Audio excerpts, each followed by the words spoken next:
guys, it's Emma here. So today I'm going to be doing a review of the Ashby Canal, and the Ashby Canal has been really nice so far. There's been some ups and downs on it, so I thought I would tell you some of our favourite things and some of the not favourite things in the facilities and all that kind of stuff. So let's go!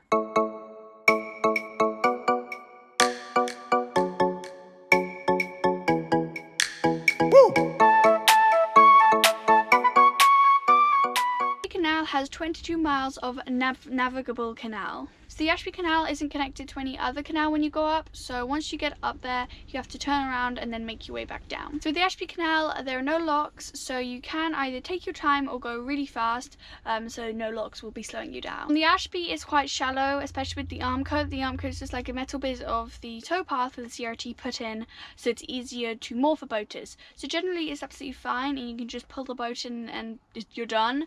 But with the Ashby, the arm coat's shallow, so you can't get very close to it. So that's a bit annoying because the arm coat's supposed to be really easy to moor at, and the Ashby has not made that easy. So the Ashby, another problem with it because it is shallow is when you're passing a boat, when you're cruising, you can either, if you go to the side, you can get grounded, or you can just bank and then your boat starts to like list, and it's like really like, when is this boat going to suddenly just tip over? On the Ashby the moorings have been okay. Some of it's quite rural, so there's not really that much. There's like a bit of arm coat but not too much, and it is just a bit harder to find a mooring, and there are more visitor moorings. So on the Ashby, like at the more of the end, there is a tunnel. It's not the worst tunnel ever. It's not really long, and so it's not the worst tunnel ever.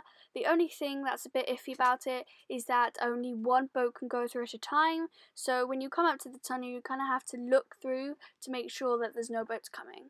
Facilities part of the Ashby, the first part is kind of, there are not that many facilities, but the second part of the Ashby, after you come out, I think out of Hinckley, it gets a little better but not the best. The bins that are on the Ashby, there is at Sutton Wharf, and at the end of the Ashby there's a water point at Hinckley where we are right now, and there's a water point but no bins, and you could probably use a bins here. The good thing about Sutton Wharf is that it has showers. They don't promote you like a mountain, but those showers are actually really nice. So on the shops on the Ashby, they're not the best. In Hinckley it's about a 40 minute walk up to the shops in town.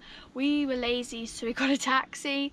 There were also a couple of farm shops along the way, and at the market Bosworth you just walk up a hill to get to a co-op. But at Hinckley we managed to get a Tesco's home delivery. That's actually an Abra hack. If you're near a road where there's some sort of parking spot, get a Tesco's delivery or something, because they're actually pretty handy. So after the first part of the Ashby, after Hinckley, the Ashby starts to get really beautiful. It's really rural. It's kind of more middle of nowhere, and it's really nice. The first part of the Ashby actually, when you first come on it, it is actually really pretty there, but then it starts to get a bit less, then Hinckley, then more. So the places to visit on the Ashby, there's Market Bosworth, and there is a Bosworth battlefield, and we didn't go there because it was a bit of a walk, but if you maybe in a car or you don't mind walking, there's really great history there. And there's also Sutton Wharf, which is really nice, and then there's the end of the Ashby that is super nice. There's also a railway line at Market Bosworth. It runs from Shenton to Shackleton, and sometimes a steam train goes on it.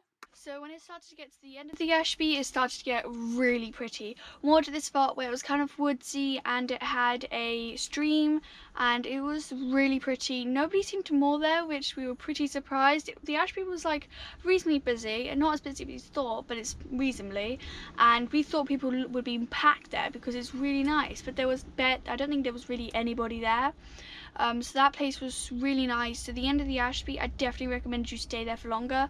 We wish we could have stayed there for longer because it was just so beautiful. So the Ashby overall was really pretty, and I definitely recommend, if you're not in a rush and you don't really want to have to do locks, the Ashby is definitely really pretty, and just definitely recommend it, especially the end of the Ashby is beautiful. So yeah, the Ashby, we actually really enjoyed it. There's patchy internet bits around the way, but if you don't really care about that, it won't be too bad. Obviously there's a bit more shallowness, but it is just really beautiful and definitely would recommend. So here is a compilation of some of the favourite places that we've been on the Ashby. So on the Ashby Canal there are some really nice middle of nowhere spots that people don't really moor at. So this is an example. Right now we are moored at this beautiful spot. It's middle of nowhere, no one's really moored here. There's a stream down there. It's just really nice. Nobody's really near us. I'm just so surprised that this place isn't more full, because it is just so nice, because there's a stream and it's just beautiful here.